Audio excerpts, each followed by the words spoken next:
Shweta Kumari, welcome back to my YouTube channel Knockout Study Ground. So आज हम exercise 1.3 करेंगे। हमने एक्सरसाइज 1.2 तक कल पूरा कर लिया था। तो योर एक्सरसाइज 1.3, एक मिनट, हाँ। क्वेश्चन नंबर फर्स्ट है, prove that root 5 is irrational. हमें क्या प्रूव करना है कि आपका जो रूट 5 है वो क्या है, इररेशनल है। तो एक चीज हमें पता है कि अगर हमें किसी चीज को कुछ प्रूव करना है तो हम उसका अपोजिट उस चीज को ले लेंगे। अगर मुझे रूट 5 को इररेशनल प्रूव करना है तो इसे मैं क्या एज्यूम कर लूंगी, क्या लेट कर लूंगी कि ये क्या है, रैशनल नंबर है। तो मैं यहाँ पे लिख देती हूँ, let us assume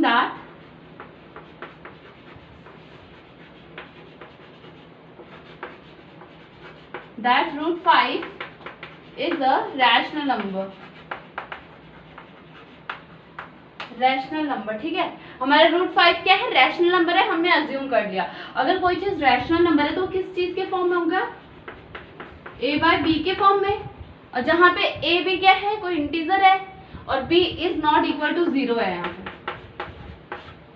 because rational number में तो यही होता है ना कि a बाय बी किस फॉर्म में है, p बाय q के फॉर्म में, और where q is not equal to 0। तो यहाँ पे q क्या है, b है, तो b is not equal to 0 हो गया।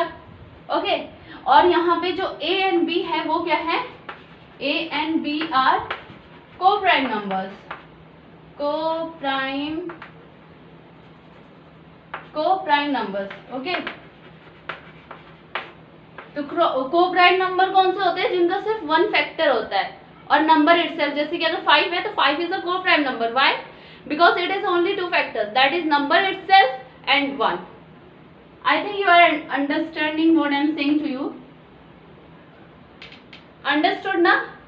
चलो ठीक है, इतना समझ में आ गया। उसके बाद root 5 is equal to A B हो गया। मैं काम करती हूँ, यहाँ पे बी क्या कर रहा है, डिवाइड कर रहा है, तो मैं इसको इस साइड ले जाती हूँ। इस साइड ले जाऊंगी तो क्या करेगा, मल्टीप्लाई करेगा, तो क्या बन जाएगा, root 5 b is equal to a. अब मैं कर लेती हूँ काम, स्क्वायरिंग बोथ साइड। मैं दोनों साइड क्या कर देती हूँ, स्क्वायर कर देती हूँ। तो क्या आ जाएगा, रूट 5b का होल स्क्वायर कितना होता है, इज इक्वल टू a का स्क्वायर।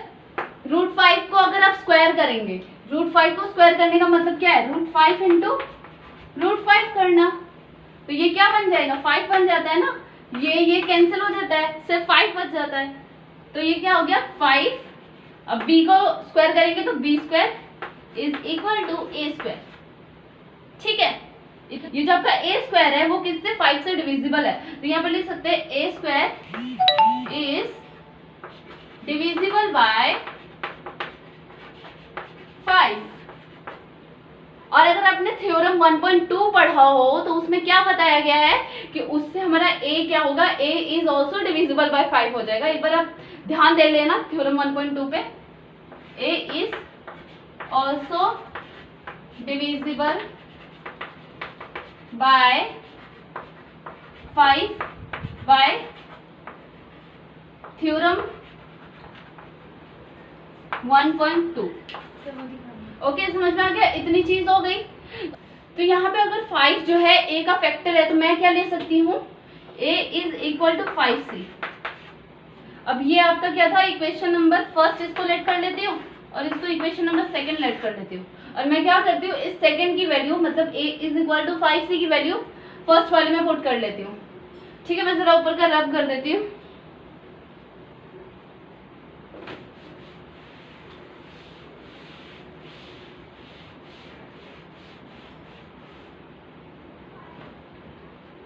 तो मैं क्या करूंगी, अब a is equal to 5c की वैल्यू इसमें पुट कर दूंगी इक्वेशन फर्स्ट में। तो क्या है ये, 5b square is equal to a square है ना, तो मुझे a की जगह पे 5 से डालना है। तो 5b square is equal to a की जगह पे 5 से डालूंगी तो क्या बन जाएगा, 5c स्क्वायर। सो अब मैं इसे सॉल्व कर देती हूँ। 5c स्क्वायर क्या बनेगा, 25c स्क्वायर। अब ये 5 क्या हो जाएगा, कैंसिल हो जाएगा, तो यहाँ पे क्या सिर्फ 5 बच जाएगा। तो b square is equal to 5c square. ठीक है, अभी हम यहाँ पे क्या कर सकते हैं, यहाँ पे क्या बोल सकते हैं कि your 5 is divisible by b square. 5 क्या b स्क्वायर से डिविजिबल है, और अगर 5 b स्क्वायर से डिविजिबल है तो ऑटोमेटिकली 5 b से भी डिविजिबल होगा बाय थ्योरम 2। मतलब 1.2, 5 is also divisible by b bye theorem 1.2। ठीक है, ये लिख लेना आप अच्छी तरीके से। इतना हो गया, तो एक काम कर दिए, फर्स्ट सेकंड था और इसको हम थर्ड ले लेते हैं। तो अब हम फ्रॉम सेकंड एंड थर्ड क्या कंक्लूड कर सकते हैं, sorry I mean from first and third क्या देख सकते हैं। तो इसके अंदर क्या था, जो आपका 5 था वो a के साथ डिविजिबल था, और यहाँ पर भी क्या है, जो आपका ये 5 है ये b के साथ डिविजिबल है। तो हमें यहाँ से क्या पता लगता है, हमने पहले ही जब क्वेश्चन लिखा था तो हमने बताया था कि a and b are coprime number, उसके हिसाब से तो 1 के अलावा कोई कॉमन फैक्टर नहीं निकलना चाहिए था, पर लेकिन यहाँ पे 5 ऐसा कॉमन फैक्टर निकल रहा है दोनों के बीच में। इट मीन्स ये क्यों हुआ,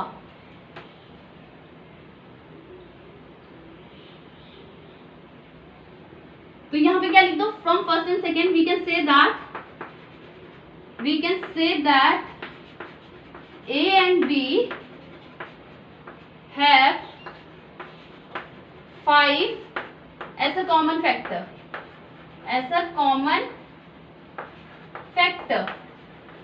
ओके। एक मिनट में ये वाला जरा रब कर लो यार।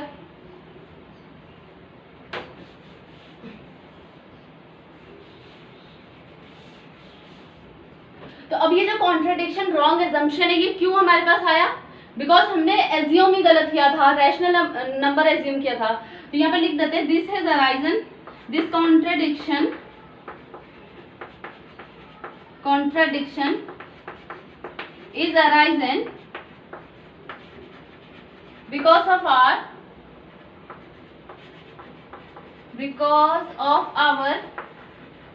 wrong assumption।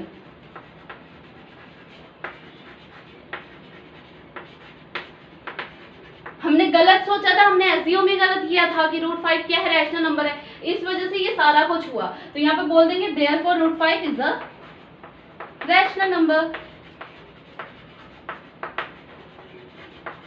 ओके, सो ये फर्स्ट क्वेश्चन हो गया। बस यही वाला थोड़ा हार्ड सा था, इसके बाद के जितने भी वो सारे इससे भी बहुत ज्यादा इजी है, और ये थोड़ा लेंथी था, वो बहुत ज्यादा शॉर्ट में आंसर निकल जाएगा, एक ही इसमें निकल जाएगा। वैसे ही अगर आपको क्वेश्चन में √2 करके आ जाए तो इधर क्या करना है, बस √2 पुट कर देना, तो इधर भी 2 आ जाएगा, इधर भी 2 आ जाएगा। इजी सा एक बार करके देखना, ठीक है।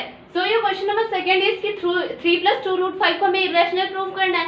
जैसे पहले में हमने एज्यूम कर लिया था रैशनल, वैसे इसमें भी कर लेते हैं। Let us assume that 3 + 2 √5 is a rational number, rational number assume कर लिया।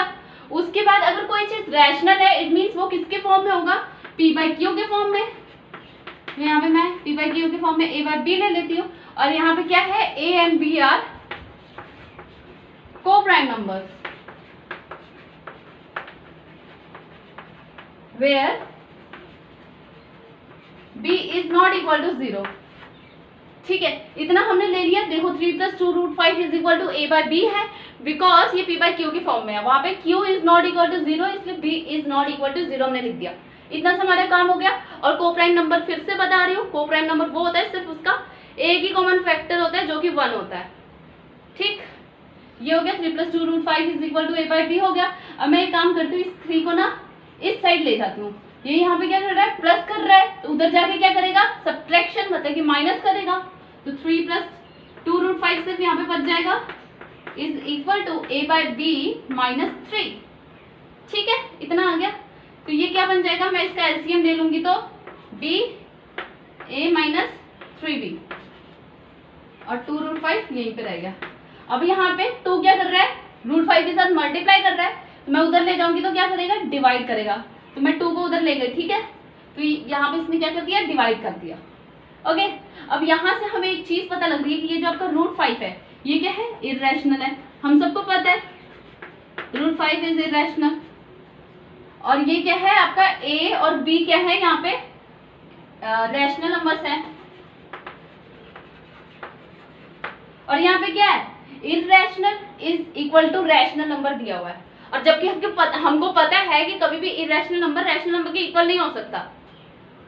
यहाँ पे इरेशनल नंबर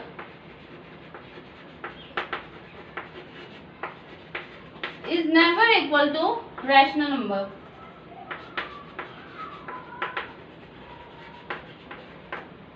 अब ये सब कुछ क्यों हुआ, ये अराइज किया क्योंकि हमने जो सोचा था, हमने जो एज्यूम किया था वो क्या था, रॉन्ग था. Our assumption was wrong.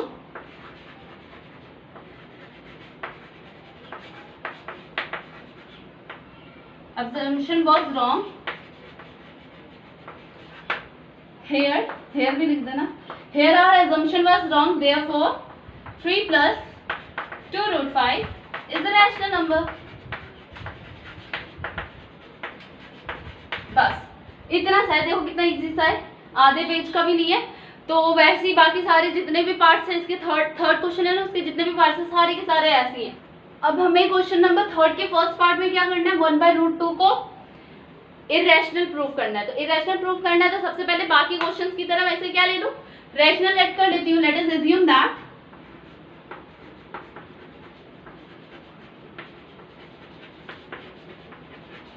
One by root two is a rational number.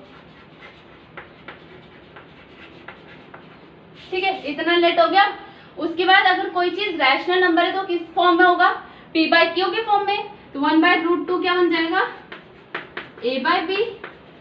यहाँ पे क्या होगा, a एंड b आर क्या है, coprime numbers. Coprime numbers and b is not equal to 0. ठीक है, a एंड b क्या है, कोप्राइम नंबर है और b यहाँ पे नॉट इक्वल टू 0 है. क्यों, बिकॉज ये p बाई क्यू के फॉर्म में होता है और जो भी p बाई क्यू के फॉर्म में होता है वहां पे क्या होता है, q is not equal to 0 होता है. और कोप्राइम नंबर फिर से सुन लो यार, क्या होता है, कोप्राइम नंबर का मतलब होता है जिसका सिर्फ 1 कॉमन फैक्टर हो. 1 मतलब सिर्फ 1. ठीक है, तो इतना हो गया. उसके बाद हम क्या कर लेते हैं, इन दोनों को क्रॉस मल्टीप्लीकेशन कर लेते हैं. क्रॉस मल्टीप्लीकेशन करेंगे तो क्या आएगा, b is equal to √2a. b is equal to √2a आ गया. इसके बाद क्या होगा, यहाँ पे a क्या है, इसके साथ मल्टीप्लाई हो रहा है √2 के साथ, तो इधर जाके क्या करेगा, डिवाइड करेगा. तो b by a is equal to √2. ठीक है, अब यहाँ पे हम देख सकते हैं ये क्या है, a भी है, इट मींस ये क्या है, रैशनल नंबर है. और ये क्या है, √2 हमारा इररेशनल है. तो हम यहाँ पे लिख सकते हैं ना, rational number is not equal to irrational number. So ये क्यों हुआ, बिकॉज हमने एज्यूम रॉन्ग किया था. तो यहाँ पे लिख देते हैं, here our assumption is wrong.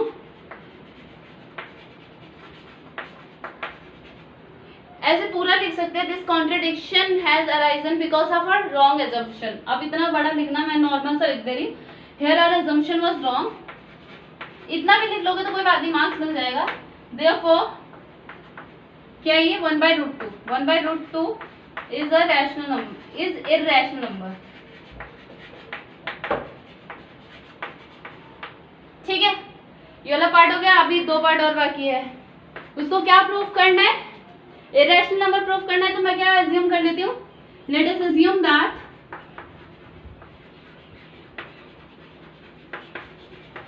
(7√5) is rational number. Rational number proof करेंगे, लेट करेंगे ना, तभी तो हम इसे प्रूफ कर पाएंगे कि ये क्या है, इरेशनल नंबर है. तो 7√5 is equal to a by b. Because कोई भी चीज अगर रैशनल नंबर है तो वो किस फॉर्म में होगी, a बाय b मतलब p बाय q के फॉर्म में, where q is not equal to 0 होता है. तो यहाँ पे जो a एंड b है वो क्या है, कोप्राइम नंबर है, are coprime numbers. And b is not equal to 0. a and b क्या है, कोप्राइम नंबर है और b नॉट इक्वल टू 0 है. इतनी तो हम सारे क्वेश्चन में करते आ रहे हैं, तो आई थिंक आपको रट भी गया होगा इतना सा. तो ठीक है, तो अब मैं क्या कर लेती हूँ, यहाँ से 7 को इस साइड ले जाती हूँ. 7 मल्टीप्लाई कर रहा है ना √5 के साथ, तो इस साइड जाके क्या हो जाएगा, a by b minus 7 multiply करेगा तो डिवाइड करेगा तो 7b बन जाएगा. ठीक है, a बाय 7b. तो यहाँ पे देखो एक चीज हमें पता लग रहा है कि ये a b है, इट मीन्स ये क्या है, रैशनल नंबर बन गया. और ये क्या बन गया आपका, इर्रेशनल नंबर। और हमें पता है कि इरेशनल नंबर और रैशनल नंबर कभी भी एक दूसरे के इक्वल नहीं हो सकते। Irrational number is not equal to rational number. तो हम यहाँ पे क्या कह सकते हैं, therefore this contradiction has arisen because of a wrong assumption. This contradiction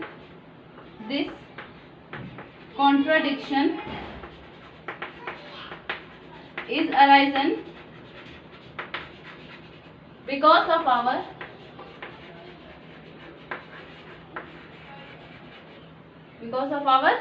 wrong assumption.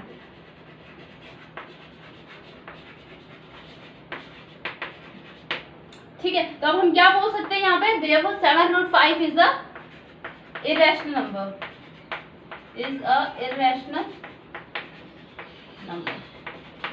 ठीक है, सिंपल सा था ना। वैसे ही अब हमारा इस एक्सरसाइज का लास्ट क्वेश्चन, तो आपका 6+√2 क्या है, इस क्वेश्चन का लास्ट पार्ट है, लास्ट क्वेश्चन है।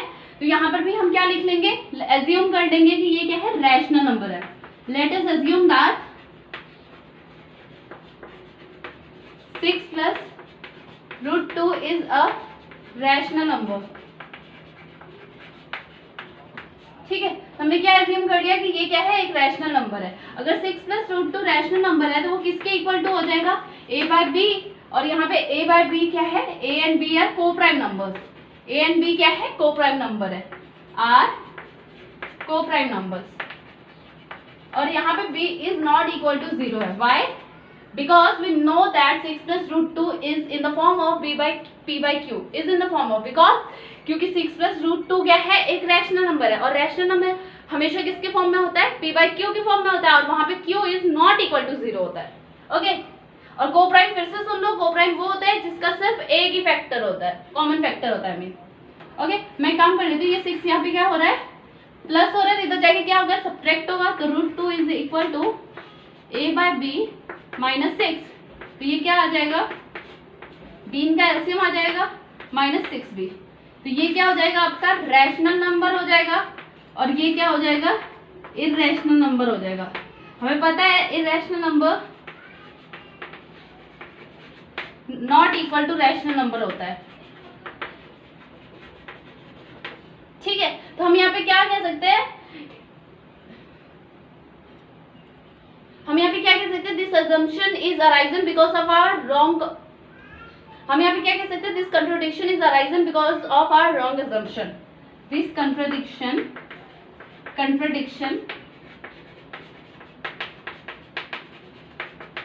is arisen because of our wrong assumption। हमने assume ही गलत किया था। Therefore 6+√2 is a rational number, sorry, irrational number। ठीक है, तो आज के लिए बस इतना ही। Tata bye bye, see you in the next video.